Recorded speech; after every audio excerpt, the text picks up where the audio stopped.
folks, and welcome to Typology, the show in which we explore the mystery of the human personality through the lens of the Enneagram. I'm Anthony Skinner, producer of the show, and we are happy to have you here today. We have a fantastic guest. I know I say that a lot, but I'm telling you, today is literally another all-time favorite. John Mark Comer. He is the author of My Name is Hope, Loveology, Garden City, God Has a Name, and his latest book, The Ruthless Elimination of Hurry. He is also the pastor for Teaching and Vision at Bridgetown Church in Portland, Oregon, where he lives, works, and writes. He is an Enneagram One, and this show is loaded down with pearls of wisdom. So get ready to hit that little 15-second rewind button again and again during this episode. Hey, be sure and follow us on socials. You can follow us on Instagram, Twitter, and Facebook at Typology Podcast. And you can follow Ian on Instagram, Twitter, and Facebook at Ian Morgan Cron. Hey, that's it for me, Anthony Skinner. And now, here is the host of our show, Ian Cron. John Mark, welcome to Typology. Yeah, so happy to be along. I have looked forward to this conversation. We have spoken at the same events before and not ever met, which is very weird. I think I saw you at one recently, and we were literally passing in the hallway, and you looked like you had your handlers who were like intent. I think that's Ian Cron of podcast fame, and I pass his book around, and I would love to have coffee with him, but he's moving up in the world, and he's got handlers in a hallway underneath an auditorium somewhere. So it was just ships passing in the night. Okay, so you know, those are not my handlers. Those are my minders. Those people make sure that I actually arrive where I'm supposed to go. For all of you listening, he pulled up in an Audi, sitting in the back, personal driver. No, I have no idea. No, I mean, maybe. No, man, it is so good to have you on the show, and I'm so excited because you're an Enneagram One. Yes, I am. The perfectionist. Mm-hmm. Reformer sounds better, though. Yeah, here's another one There's no such thing as a good perfectionist in people's minds. Unless if you have an employee. All employers want to hire perfectionists, but nobody wants to be friends with them. So reformer sounds a little bit better. Yeah, I get it. How about this one, though? How about the improvers? Yeah, I remember I'm also fascinated with Myers-Briggs, and years ago we did a Myers-Briggs training with our staff, and I pastored a church, and we had a number of people on staff, and Myers-Briggs, some of those tests give you like a little one-sentence summary of your personality, and we went around and everybody read their one-sentence summary, and it's a pastor, so it's mostly like 2s and 7s, and so the two people before me were like, you only go around once in life. And then the person right next to me was giving life an extra squeeze. And then mine was, everything has room for improvement. And the whole place burst out laughing. And I just felt like I wanted to cry. I'm like, yeah, that's my personality in a sentence. Everything has room for improvement. That is amazing. So what was your introduction to the Enneagram? I came to the Enneagram a little bit before it kind of hit the mainstream. My therapist gave it to me about 7 years ago. I'd never heard of it, and I'd started with a PhD, kind of 70-something Quaker guy that I'm still with. It's been one of the most life-changing experiences ever. And, he introduced me to it early on into therapy and said, hey, you should consider this, and told me kind of what type. He didn't take me through the whole thing. I think he gave me Rohr's book, and really early on introduced me to the 7 Levels of Health from Enneagram Institute, which was like before there was a website. It was like you could only get it if you went to a conference, and it was all hush-hush and kind of cultish and fun. So that was my introduction, and it was like a whole new thing for me. It was definitely a new paradigm for me that was incredibly painful and helpful. So in a way that the Myers-Briggs wasn't. I actually love Myers-Briggs, and the longer I think all of them, you have to know what to do with them, But yeah, what I loved about Enneagram Myers-Briggs is a little bit more static, and depending on how you interpret it. And I do think that maturity is about growing into balance. So for an extrovert, it's growing into more spaces of quiet. For somebody like me who's introverted, growing into more spaces of spontaneity and being with people. But what I loved about Enneagram that Myers-Briggs and none of the other ones do is it gave me kind of a snapshot of what my spiritual journey would be. And kind of, this is me, not only a lot of them do like, this is you under stress and this is you when you're well rested and happy.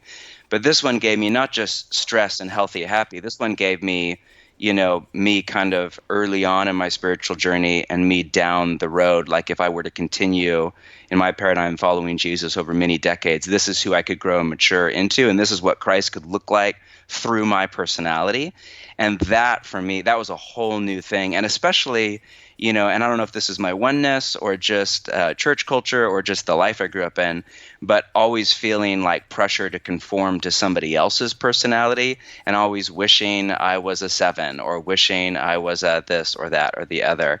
And so it was so helpful for me. It just felt like almost like a load off my back to realize, oh, wow, no, I'm never going to be that. And here's a vision of the kind of person I could mature into over the next 50 years. And that for me was game changer. Hey everybody, we'll be back to our guest in just a moment, but first I want to thank our sponsor, Hemp Fusion. Hey Anthony. Yes. Do you know I have arthritis in my hands from writing and typing? I do. And did you know I've added CBD to my daily routine to help reduce inflammation? I did. That's right, man. And I use Hemp Fusion. Unlike other brands who just offer CBD, Hemp Fusion combines CBD plus omegas, plus terpenes, plus other natural ingredients to help your body absorb CBD better. Hemp Fusion is available at natural product retailers near you and online. And for our Typology listeners, Anthony. Tell us, Ian. They'll get 20% off their first order and free shipping anywhere in the U.S. at hempfusion.com. All they have to do is enter the promo code Typology. Again, that's hempfusion.com and the promo code Typology. Back to our guest. I love what you just said. I had a guest on a while back who said, what I love about the Enneagram isn't that it tells you who you are, but who you could become. Yes. So good. And I thought, man, that really sort of nails what distinguishes it from other, similar instruments, which I love. I mean, I love Myers-Briggs. I love anything that helps people grow in self-knowledge. Yep, absolutely. But any tool, any tool. But this one was sort of special because it had this transformational path. Yes, that it made available. None of them have. And you know what's the saying about personality theories is that they reveal, but they also conceal. And I think that's the danger of all of them. Like I was sitting through a little workshop a month or two ago, and they passed out a one-page Enneagram sheet. And it was one I had not seen that was, everybody kind of has a different summary of the thing. And it had your wound, your virtue, your whatever. And I just went down, they had a little column that was basically, I don't think they used the word sin, but your sin, or I think they used the word vice. And it had maybe 3 or 4 per number. And I closed my eye to the left-hand column that had the numbers, and I just went down. It was probably 30 numbers, 30 words there. And I just thought, if I didn't have, and if I wasn't looking at an Enneagram sheet, if I was just looking at a list of vices, how many of these 30 would I say I struggle with? And it was like 27 of the 30. And of course, for the one, it was a couple of things. I'm like, oh yes, those are like my besetting things: resentment, anger, criticism. But pretty much all of them, it's not like I don't struggle with vanity or ego or anxiety or, you know what I mean? It was, And so I think the danger to all of them is, you take it on as an identity, as a one-stop shopping. And that's what I love when Enneagram's used well. I think it has the chance to show you this is one angle on who you are. It's not the angle, and it shows you who you could become. And that's, I think, some of my frustration with how Enneagram's being used more like a Myers-Briggs or a DISC test, more and more like a personality theory for interpersonal relationships. And I actually really don't personally like it for that. I like it I don't really want to know everybody else's deepest, darkest motivation. Right. Unless if it's like my spouse or somebody that I have to live with their shadow side. I'd rather, maybe that's just because my brain goes toward, that part of things. I'd rather not think about that. Mm-hmm. But for personal kind of self-awareness and growth, it's pretty hard to beat. Yeah. Right. I think I'm oftentimes the person who's always championing the limitations of the Enneagram with people, Yeah. Because people get their hands on it and they get so excited and so enthusiastic. And I understand, because it's like, oh my gosh, this explains so much, and so I get it. But they go overboard with it. And I'm always saying to them, listen, this is a low resolution picture. This is not, Oh, that's well said. It's not perfect. It's imprecise. Now, that low resolution picture, even if it's 10% clear, if you are now 10% clear to yourself, that is a enormous leap forward on the evolutionary chain, right? Right. Yeah. Even 10%. But that's huge. Yeah, but don't run it to the bank as the newest gospel. You know what I mean? Yes. It's a great tool, but that's what it is, And it seems like the even bigger danger is when people assume that it's 80% clarity and they use it on other people. Yes. That's, you know what I mean? Because in spite of, because we've used it a lot at our church, and we've said till we're blue in the face, don't weaponize this. This is not for you to like peg other people. And still, it's like, and our community is wonderful, but it's just like, I can't tell you how often I hear, oh, that's such a 4 thing, or my community has too many 3s, or and it's so frustrating, because really the only thing in my mind that it's easy to spot in other people are the vices, like the low end of the Enneagram. That's why with, older, really mature people, it's almost impossible for me to guess what they are. Like, it's very rare for me to meet a 70-year-old and be like, oh, that person, unless if it's like a 7 or something. It's very hard for me to guess. It's easy to guess with people that are less mature. Yes. Because you just spot, oh, there's a person who does their own thing and it's all emo. That must be and then you label them a 4 or whatever the thing is, That person's off reading a book and doesn't want to engage with me. It's probably a 5, But I just hate when we weaponize it like that. What for you? What drives you crazy about being a 1, and what do you value most about being a 1? I think let's start with the positive, because I'm trying to retrain my brain in the way of Jesus to be more grateful and less critical. Yeah. I think one of the things that I love about being a 1 is that I think, and I don't mean this in a pretentious way at all, I think that integrity comes naturally to me. I think, and when I say I don't mean that in an arrogant way, I don't think it's necessarily virtuous. I think it's just woven into the fabric of my personhood. I think my deepest desire is to be a good person. And it's some of that's like virtue, some of that's like deep commitment to Jesus. Some of that's just how God made my brain and how I'm wired. And I think that is an aid to me. It's an aid to me as a person, as a husband and father, in fidelity to my marriage and my family. It's an aid to me as a pastor, in fidelity to everything from orthodoxy to, my church over 16, 17 years now. And I think there's that deep inner part of me that, has this strong desire to be good. And it's not always a virtuous desire. Sometimes it's not goodness for goodness sake. It's goodness so I don't feel bad, which is different. And so that's where I say this, it's nothing to brag about. It's just, I think, part of how I'm wired. And I think I'm really grateful for that. And I think it's been a great aid to me. I think the thing that drives me crazy is just that, that the perfectionism, that never-ending, overbearing moral compass that follows me everywhere I go, every waking minute of my day, and sees everything that's wrong with the world. And, it's just so hard I walk into a room and I see everything that isn't right. I come home, my house can be perfect, but I see the one little speck of dust on the floor and I have to reach down and pick it up before I feel I can relax. I look through a window, we have this beautiful forest behind our house. We live right off downtown Portland up against Forest Park.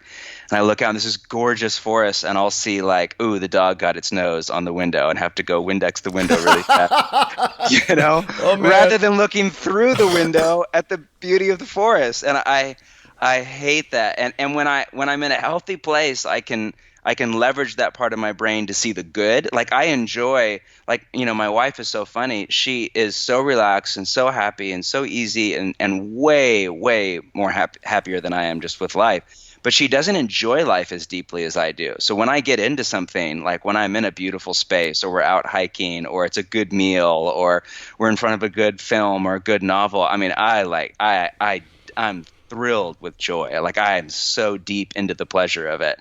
And she's more like, it's cool, it's good, So it's I don't know if it's higher highs and lower lows. That's more emotional language, but that, so there's a good part of it that I want to grow and mature into, but that never ending kind of everything could be done better, it's just exhausting to live with. You're always missing the forest for the nose. Exactly. Sure, waiting on that one, huh? Yeah, yeah. I was just antsy in my seat. I couldn't wait till you were done. Well, we have this new dog, which has been a fascinating experience because I've been so anti-dog, though I'm falling in love with her. But it's a very long story.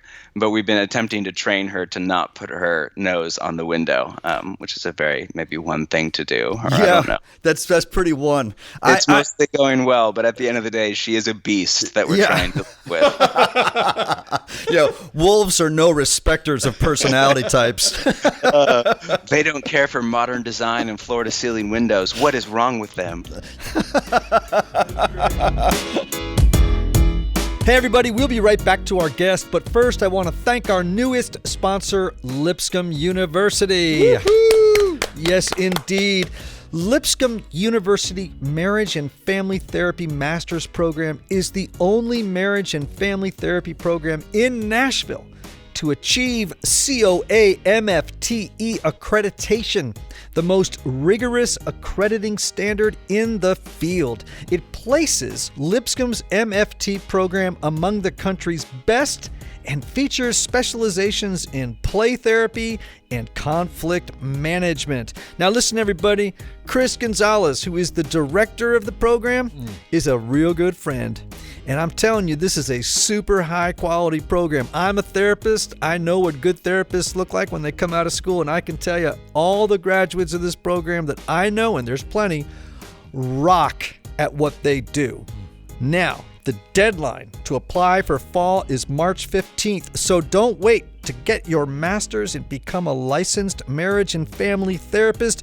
Go to lipscomb.edu/MFT. Applications are being accepted now. Again, that's Lipscomb, lipscomb.edu/MFT. And now, back to our guest. That's hilarious. I love what you actually did say, though, about the dog's nose on the window and missing the forest, because I talk a lot about, there's like a little mantra I have with people is pay attention to what you pay attention to. Yeah. Because what you pay attention to determines what you miss in life. Yes. And who you become. So if your attention is always migrating to what's wrong, you're going to miss the beautiful forest. Yep. And you're going to be the person who is the what's wrong with everything person. Yes. And so the more you can open the aperture of attention. Great by the way, language. And I think this is a very contemplative theological worldview, right? Yes. How can I open the aperture of attention so I can identify and take in the urgent immediacy of God's presence in all things? Beautiful. Rather than my little laser attention only going. So as a 4, my attention isn't always going to what's not right. It's going to what's missing. Right. Like, and that then can lead to my having this feeling of always being slightly disappointed. Because something has not lived up to the Platonic ideal. Right? Everything falls nothing short. Does. Nothing does. But in my heart, the ideal just destroys the reality. Exactly. Right?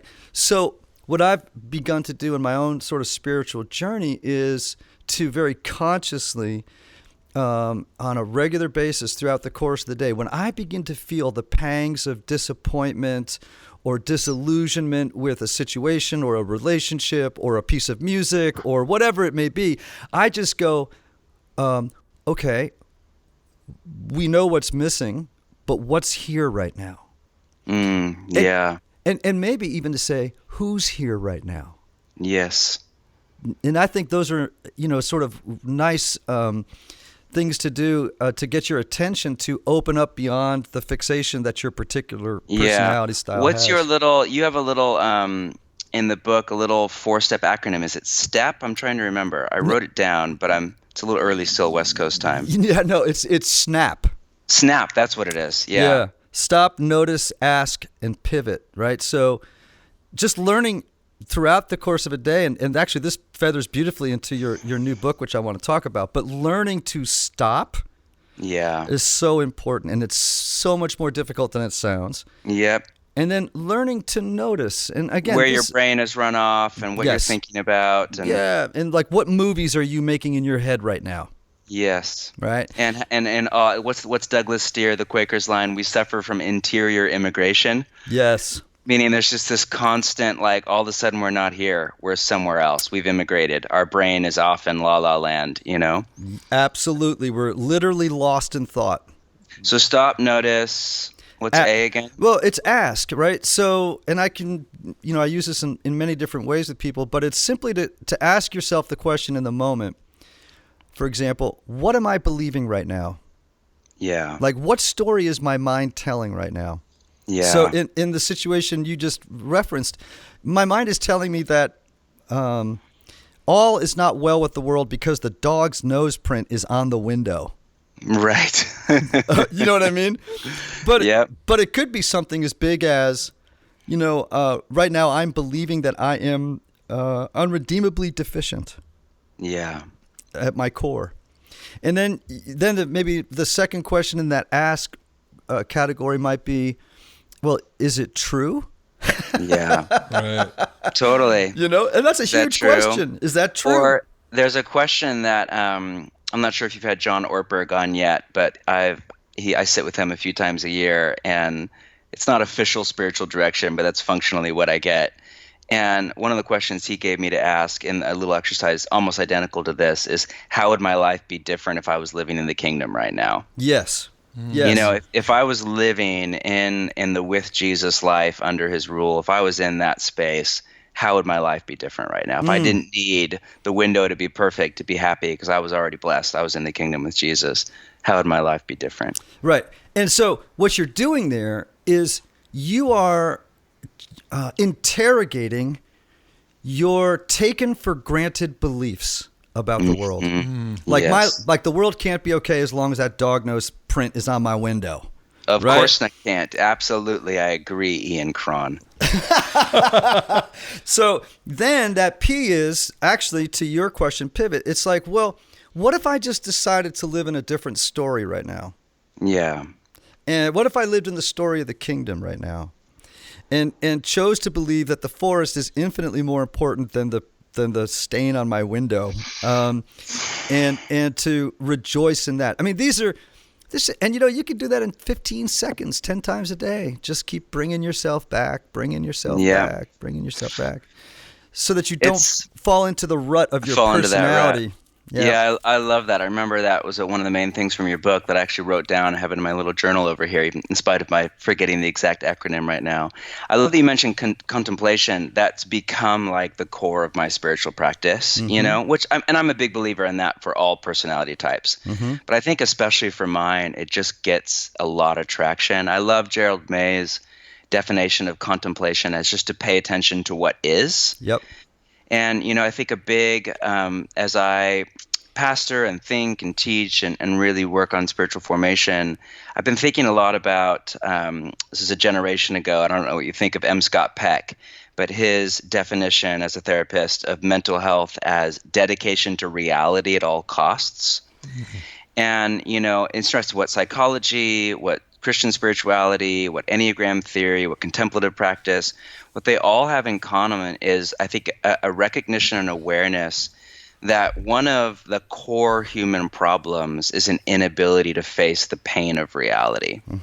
Because reality is, especially for my personality type, is a chronic disappointment. It's not good enough. It doesn't live up to the ideal and the Platonic ideal, And different personality types will feel that in different ways. But all of us struggle to face the pain of reality. But if we don't face the pain of reality, then we don't experience the good of reality. If we're not present to what is, if we're off on Netflix or in our mind, or we've interior immigration, we're not is. So I think a big part of my even work as a teacher is helping people face reality in the kingdom with Jesus. Because I think, and the Beatitudes in the Sermon on the Mount, which are ironic because it's the beginning of Jesus' most important teaching, and they're some of his most controversial. Scholars can't quite agree on how to interpret them.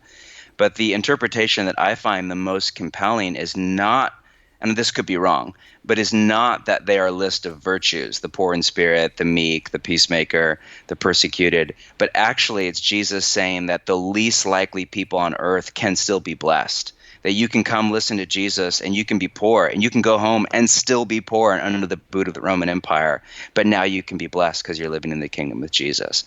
And so I think helping myself come to that place where I can actually live happy, live blessed, because I'm in the kingdom with Jesus, no matter what is. I think that's where contemplative practice has been life-changing for me, and just Jesus has been life-changing for me. But I think that's the great spiritual journey for me, is how do I become present to what is, and recognize the sadness of what is, but then also tap into the deep goodness. And I feel like the older I get, the more joyful I'm becoming. And I feel like I'm just getting so excited about the deep goodness of the world and of my life before God, which is very new for me. And it's been many, many years, but I'm just getting little glimmers of it. And man, it's been really encouraging. Hey everybody, I want to tell you about my friend Michael Cusick and Restoring the Soul. One of the lessons I've learned, Anthony, tell me, is that not everybody benefits from a traditional 50-minute hour. No, or they do even not. from the typical weekly sessions. And this is why some people, even though they may have a great therapist, can go to couples therapy or personal counseling for months or even years. Some folks, they never really get anywhere if they're just going on a weekly basis. They don't make any progress. That's right. So this is why I'm such a fan and a believer in the intense counseling process at Restoring the Soul in Colorado. Restoring the Soul was created by my longtime friend Michael Cusick, who helps couples and individuals experience deep change in half-day blocks over 1 or 2 weeks. Michael and his team know that sometimes you can't wait months or years, Anthony, That's right. to get to the bottom of an issue or experience breakthrough. So I want you to get a hold of Michael and his team if you really feel like you're in a rut and you can't wait months or years. You can call Restoring the Soul for a free consultation. That's 303-932-9777 and learn how their intensive counseling process can jumpstart your journey or launch you to a whole new place in life. Make sure to visit www.restoringthesoul.com/typology to download their PDF called, Anthony. Hey, 5 ways unaddressed trauma may be derailing your relationships. And now, back to our guest. I actually studied at the Shalem Institute. Gerald, Really? Yeah, Gerald was dead already when I got there, but I studied with Tilden Edwards, who was sort of his successor. His successor, actually maybe even partner in the sort of the very beginning stages. Is that up in Maryland? Where is that? Up in the East Coast, right? Yep. Maryland. Okay. And also, and then my doctoral work was in my coursework was at Fordham, the Catholic University in New York, in Thomas Merton. Wow. And so that whole idea of the contemplative life, I think, marries so beautifully with the Enneagram because our personalities are really illusory. Yeah. They're not monolithic. They're more vaporous than they are, some hard, immovable, intractable thing. It's like, no, just don't take them so seriously. It's like, right. It's just a collection of defense stratagems. It's a little bit of disposition and temperament. But behind it is this core essential person who is infinitely more than the mischievousness of their of their personality style. Oh, it's so well said. Wow. So as a one, you've just said so many things. I was like throwing notes down at a million miles an hour. You talked about this dedication to reality, to life as it is, and I think what the reason that we kind of walk through the world a little dissatisfied and discontent, I think this is part of this human fallen condition. And Yeah. I love how the Buddhists describe suffering, and most people don't understand. Now, I mean, obviously I am I'm a Christian, but I always go looking for the truth wherever it might be found, Yeah, and Buddhism is 80% psychology, and Yes. Yep. tons of overlap with actually Jesus' teachings, I think. Yes, absolutely. And so, but they use the word dukkha for suffering. And Yeah. and the best definition I've ever heard for that is that suffering is the feeling of not at home. Isn't that beautiful? It's the feeling that I'm not at home. Wow. And so we feel like that all day long. So that's what they mean when they say life is suffering, right? We all feel all the time like we are not at home. Yeah. Right.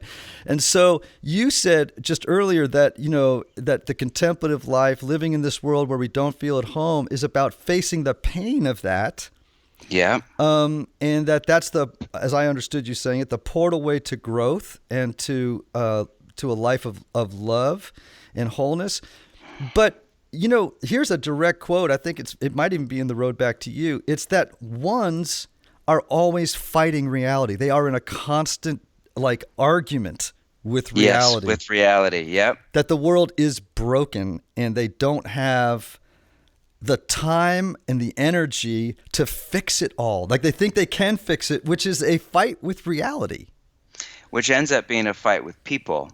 Tell me about that. And that's why it's so dangerous. I mean, and that's why I think contemplative prayer is so important, again, regardless of your personality types, because when we can't face reality, each of us will come up, and you could do a much better job than I could with this through Enneagram theory, but with our stratagem for either escaping reality or changing reality to make it what we want. Mm-hmm. And so obviously escapism is the easiest thing, like just go on Instagram or stay up late watching, Man in the High Castle. But for me, what I have to be really careful of is I will attempt to manipulate and change and fight and reform the people and events of my life to make them into what I want, because I think I could put everybody on my improvement project to make them what I need to be happy. And that's where there's an idea in the contemplative tradition that has many different names and iterations that has been really a core spiritual practice for me. So Ignatius of Loyola, it's normally translated from Spanish as indifference, as I'm sure you're familiar with all this. Although I was just listening to an Ignatian scholar, and he said freedom's a better translation of the Spanish word. And Francis Salinac and other of the French mystics and Spanish mystics called it detachment. And it's very similar to some Buddhist thought, though it's a little different, to some Stoic thought, though it's different, and it's because it's more based around love. But the basic thing is that, we have to detach or become free, not of desire, and that's my big, where I can't get to Buddhism, not free of desire, but we have to be free of the need for our desires to go the way we want them to go to be happy. And as long as I need the people and events of my life to go a certain way to be happy, not only will I be unhappy, but I will hurt and wound and manipulate and damage other people. I will act in unloving ways, especially toward my wife and children, people that I'm closest to, because they're not living into my ego ideal, into this little idealistic Platonic thing in my mind. So I'll badger them, I'll criticize them, I'll manipulate them, I'll, say, why are you eating those chips when I want them to lose 5 pounds or whatever? I'll be unloving. And so I have to learn to face reality if I'm ever to become a person of love, much less a person who's just happy and at ease in my own skin. Yes, I agree that the whole idea about detachment in the Buddhist tradition has some overlap within our Christian tradition, but they have this, the Buddha had this great quote where he says, praise and blame, gain and loss, pleasure and sorrow, come and go like the wind. To be happy, rest like a giant tree in the midst of them all. Oh, that sounds, it's so funny how similar that quote is to Ignatius's famous from his exercises, don't set your heart, I couldn't give the verbatim quote, but on a long life, on a short one, on sickness or on health, on poverty or wealth. But I think the line is, maybe you know it from memory, but only to whatever leads to God's deepening life in me. Yes. You know? Yes. Something that's probably not, Google it for the exact verbatim quote, but it's beautiful, and I will come back and read that and reread that. Clearly not enough because I couldn't quote it from memory, but yeah, and I think in our own lives, I think one day, someone says something nice about your work, and you feel so wonderful, and then 3 hours later, someone says you're awful, and then 2 days later, there's this, and as a pastor, oh my gosh, there's never a moment where you're not being whipsawed around by other people's opinions of your work. And I love that idea of just learning to rest like a giant tree. It's beautiful. In the midst of it all. And and that to me is that place of faith, like, this is all just weather patterns. Comes, it goes, but Jesus is forever, right? That's it. It's so good. And I think that's for everyone, but especially for me, like I love in those, and I think you use this language, I'm trying to remember from your book, so maybe not, but as the core virtue that ones have the potential to grow into, being serenity. Yes. Which is, and that's the thing about Enneagram, that when I was new to it, just sounded absurd, that your vice literally becomes your virtue. Mm-hmm. That the journey for me is from anger to serenity. And that just sounded crazy to me at first. And I feel like, I'm just now almost 40, I'm 39, almost 40, just now starting to see little moments where I don't embody the angry, resentment, perfectionist, nitpicky. I'm actually the serene person in the room. And it's when I'm healthy, and it's when I'm relaxed, and it's not all the time. But there's just those little pockets where I'm like, ooh, that's who I could become. Yes. And there's little moments when I am that person now, and oh wow, that feels really good. Hey, that's it for part 1 of our 2-part series with John Mark Comer. We hope you've enjoyed today's episode. Be sure and tune in next week to catch the rest of that conversation between Ian and John Mark. That's it for today. Much love to our Typology tribe from Ian Cron and myself, Anthony Skinner. Until next time, have a fantastic week. See ya.